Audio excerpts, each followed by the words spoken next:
Good morning all of you. देखिए बेटा, lesson number हमारा जो 2 चल रहा है, पेज नंबर 37 पे देखिए। वर्त और सूक्ष्म पोषक तत्व, macro and micro nutrients.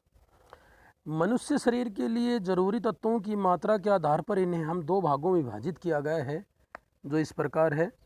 Number 1 पे क्या है कि वर्त पोषक तत्व। जिन पोषक तत्वों की भारी मात्रा में आवश्यकता होती है वे सूक्ष्म पोषक तत्व कहलाते हैं।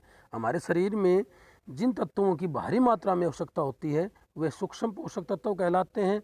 ये ऊर्जा प्रदान करते हैं, शरीर के विकास और रखरखाव तथा इसके द्वारा विभिन्न गतिविधियों को किए जाने के लिए आवश्यक होते हैं।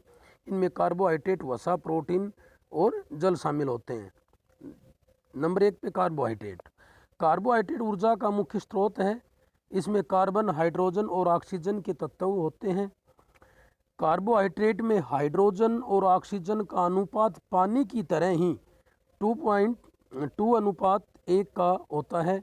ये यौगिक हमारे शरीर की पाचन प्रणाली के विभिन्न कार्यों के लिए लाभदायक भी होते हैं।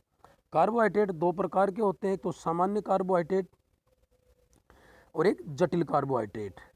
जो सामान्य कार्बोहाइड्रेट अथवा मोनोक्लोराइड से तुरंत पचाए जा सकते हैं, ये कार्बोहाइड्रेट होते हैं। ये स्वाद में मीठे होते हैं, पानी में जल्दी घुलनशील होते हैं, जैसे कि ग्लूकोज।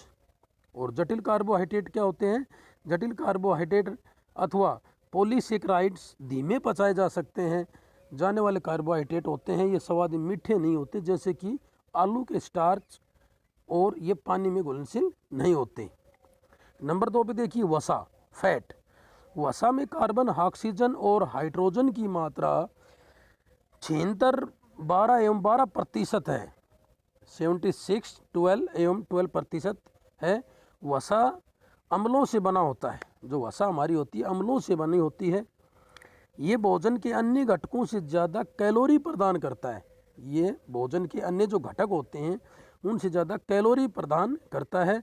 ये विटामिन जैसे कि ADE के अवशोषण के लिए ADE घुलनशील होते हैं, के अवशोषण के लिए आवश्यक हैं। ये ऊर्जा का अच्छा स्रोत है। वसा निम्न 2 स्रोत में से प्राप्त होती है हमें, पशु स्रोत और वनस्पति, एनिमल और वेजिटेबल्स।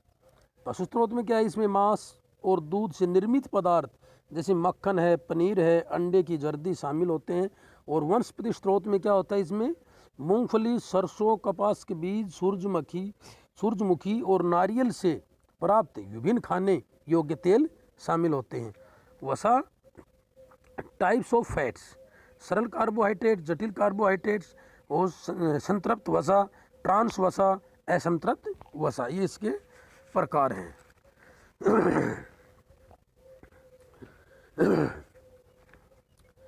एकल संतृप्त वसा, बहुसंतृप्त वसा, इसके जो फंक्शंस कार्य होते हैं, मानव के शरीर में बहुत कार्य हैं, निम्नलिखित हैं। वसा शरीर को भंडारित होती है। वसा लंबी अवधि की गतिविधियों के लिए ऊर्जा का स्रोत होता है। यह वसा में घुलनशील विटामिन ADE के परिवहन के कार्य करती है। ये त्वचा बालों की मुरम्मत करने की सहायता करती है। हमारे आहार में 5 से 10% वसा होनी चाहिए। नंबर 3 पे देखिए प्रोटीन्स। प्रोटीन हमारे शरीर को बनाने वाला मूलभूत आहार है। क्या है? प्रोटीन हमारे शरीर को बनाने वाला मूलभूत आहार है। प्रोटीन में कार्बन, हाइड्रोजन, ऑक्सीजन, नाइट्रोजन, कई बार सल्फर भी होता है। प्रोटीन बहुत बड़े अणु होते हैं, इसलिए सीधे हमारे खून में नहीं मिल सकते। इसलिए हमारे पाचन तंत्र द्वारा इन्हें एमिनो एसिड में खंडित कर दिया जाता है। प्रोटीन में 23 एमिनो एसिड पाए जाते हैं और इनमें से 9 एमिनो एसिड हमारे लिए महत्वपूर्ण हैं। प्रोटीन विकास करने और कई कोशिकाओं का निर्माण करने और वर्तमान कोशिकाओं की मुरम्मत, रख रखाव करने के लिए महत्वपूर्ण आवश्यक है।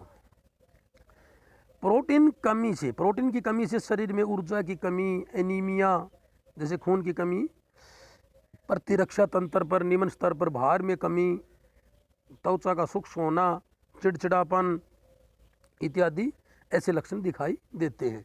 प्रोटीन की कमी से क्वाशियोकोर एवं मर्मस जैसे रोग ये बच्चों में ज़्यादा पाया जाता है। प्रोटीन की कमी जो कवायसी एक और जो रोग होता है मरमस होता है, जिसको बोलते हैं, ये रोग बच्चों में ज़्यादा पाया जाता है।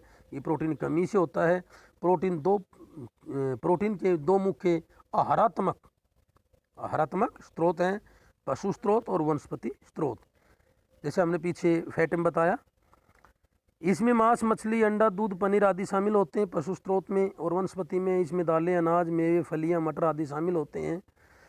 प्रोटीन्स के फंक्शंस, कार्य क्या होते हैं? प्रोटीन के मानव में शरीर के बहुत कार्य हैं जो निम्नलिखित हैं। जो इस नंबर 1 पे मुरम्मत और रख रखाव, नंबर 2 पे क्या है कि ऊर्जा के स्रोत, कुछ हार्मोन्स की रचना। क्या है कुछ हार्मोन्स की? मतलब प्रोटीन कुछ हार्मोन के निर्माण में सहायक होते हैं। ये पदार्थ अन्य, कहता है कि ये पदार्थ शरीर के अन्य उन कार्यों को नियंत्रित करते हैं जो उन अंगों के अंत क्रिया में सहायक होते हैं। नंबर 3 पे देखिए, नंबर 4 पे अणुओं का परिवहन और भंडारण। प्रोटीन कुछ प्रकार के अणुओं का परिवहन में कुछ महत्वपूर्ण तत्व हैं। एंटीबॉडीज 5 पे, प्रोटीन एक एंटीबॉडीज का निर्माण करती है, संक्रमण और बीमारी को रोकने में सहायता करते हैं। ये हमारे प्रोटीन के फंक्शंस या कार्य थे। नंबर 4 पे देखिए जल। हमने नंबर 1 पे क्या बताया?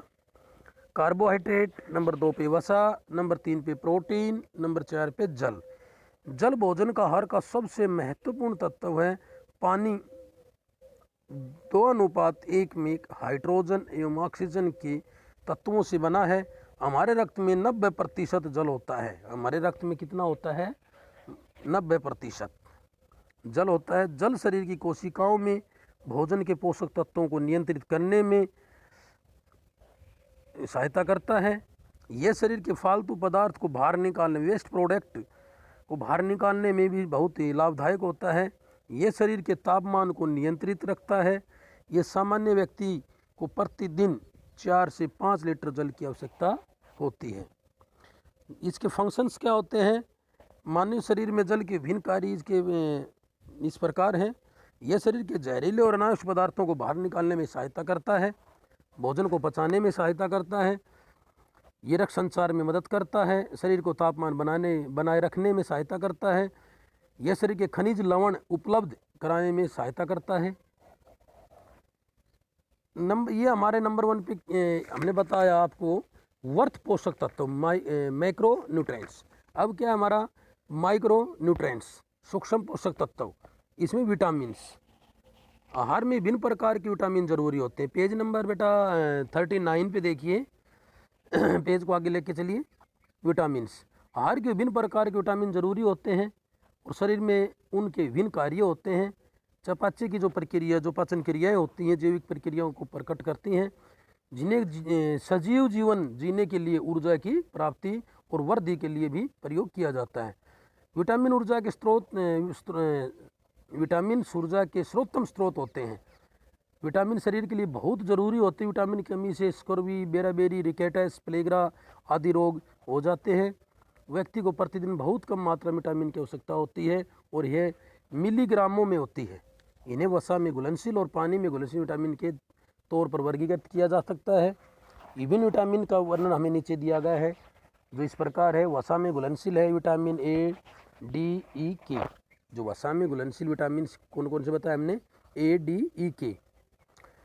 विटामिन ए की कमी से बच्चों में देखा होगा, विटामिन ए को वृद्धि का विटामिन कहा जाता है, बच्चों के लिए बहुत आवश्यक होता है।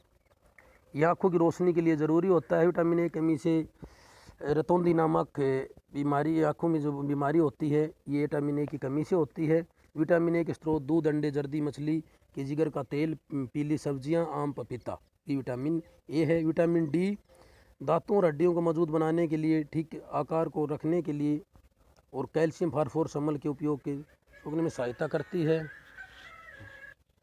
ये विटामिन डी है। विटामिन डी की कमी से बच्चों में अस्थि विकृति, रिकेटस नामक रोग हो जाता है। विटामिन ई, ये खून के जमने के लिए बहुत ज़रूरी होती है। इसका इस्तेमाल एंटी एंजिक क्रीमों से भी होता है, क्योंकि ये हमारी तत्वों को स्वस्थ रखता, ये हमारी त्वचा को स्वस्थ रखता है। ये विटामिन हमारे यौन अंगों के सही कार्य करने में सहायता करता है। विटामिन ई की कमी से गर्भपात हो सकता है। और विटामिन ई गेहूँ का आटा, पत्तेदार सब्जियां, गाजर, फूल गोभी, सलाद, खीरा, हरी मिर्च, पालक, दूध, केला आदि, मक्खन आदि से प्राप्त होती है। विटामिन के, इस विटामिन को खून का रक्तस्राव रोकने वाला विटामिन भी कहा जाता है। इस विटामिन की कमी के कारण खून के जमने की कठिनाइयाँ हो जाती हैं। ये विटामिन हमें सलाद, हरे पत्तेदार सब्जियां, बंद गोभी, पालक, फूल गोभी, टमाटर आदि से प्राप्त होता है। बेटा आज के लिए इतना ही काफ़ी है, और फिर भी कोई समझ में ना आए बेटा तो दोबारा आप पूछ लेना। थैंक्स।